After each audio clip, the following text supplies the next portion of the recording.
बच्चों k का मान ज्ञात करना है। यदि प्रत्येक स्थिति में x माइनस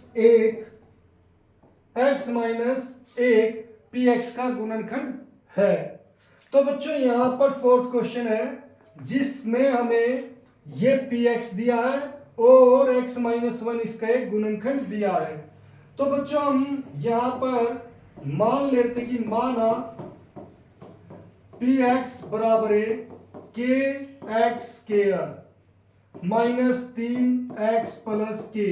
हालांकि ये दिया है तो मानने की जरूरत नहीं, मानने की जरूरत क्या बच्चों, वो हम अब लिखेंगे जी एक्स बराबर एक्स माइनस एक। इसका नामकरण करना यानी कि इसे लिखना, इसका कोई नाम देना। इसका नाम देकर हम ये कर रहे हैं बच्चों की अगर कहीं पर बीच में x माइनस वन आता है उसकी जगह हम क्या रख देंगे, जी एक्स लिख देंगे, जिससे बस थोड़ा सा छोटा हो जाएगा तो इसका नामकरण थोड़ा जरूरी हो जाता है। इसके साथ बच्चों तथा जी एक्स को हम क्या मान लेते हैं, जी एक्स बराबर है जीरो। इसे मैं जीरो रख देता हूं। अगर इसे जीरो हो, ये जीरो है तो बच्चों ये भी क्या हो जाएगा, जीरो ही हो जाएगा। तो मैं यहां पर लिखूंगा इसलिए x माइनस एक क्या हो जाएगा, जीरो। अब x माइनस एक जीरो है तो इसीलिए बच्चों x का अगर मान निकालते हैं तो ये क्या हो जाएगा, जो यहाँ पर माइनस है राइट हैंड साइड आकर किसका, प्लस का हो जाएगा। तो बच्चों ये आ गया x का मान।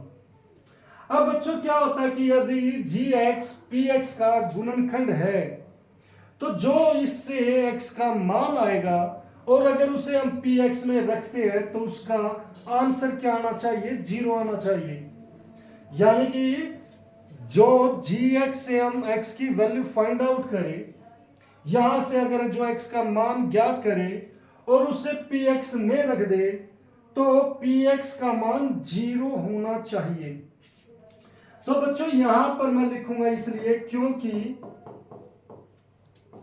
gx px का गुणनखंड है, px का गुणनखंड है। अगर ये px का गुणनखंड है तो क्या करेंगे बच्चों, हम लिखेंगे p1 यानी कि क्योंकि x का मान क्या आया, एक, p1 किसके बराबर है, जीरो के।